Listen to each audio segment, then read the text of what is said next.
ఆంధ్రప్రదేశ్లో పెన్షన్ల మజాకా అన్నట్టుంది.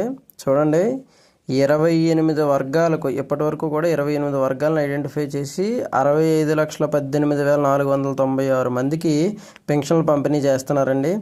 దాదాపుగా నెలకి 4,480 కోట్లు, అంటే ఈ నెలకే. తర్వాత మళ్ళీ కొంచెం తగ్గే అవకాశం ఉంది. ఎందుకంటే చూడండి, 3 నెలల పెన్షన్ కలిపి 7,000 ఇచ్చారు కదా, అందువల్ల కొంచెం పెరిగితే పెరగచ్చు, కానీ తర్వాత కొంచెం తగ్గుతుంది.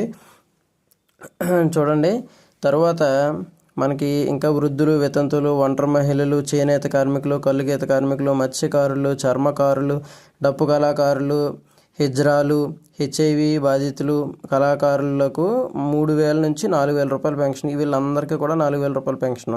దివ్యాంగులకేమో 3,000 ఉన్నదాన్ని 6,000 రూపాయలకు పెంపు చేశారు. తీవ్రమైన వీల్ చైర్లో ఉండిపోయినటువంటి వాళ్ళకి 15,000 రూపాయలు, కిడ్నీ, కాలేయం, తలసేమియా 3 ఉన్న వాళ్ళకి 10,000 రూపాయలు.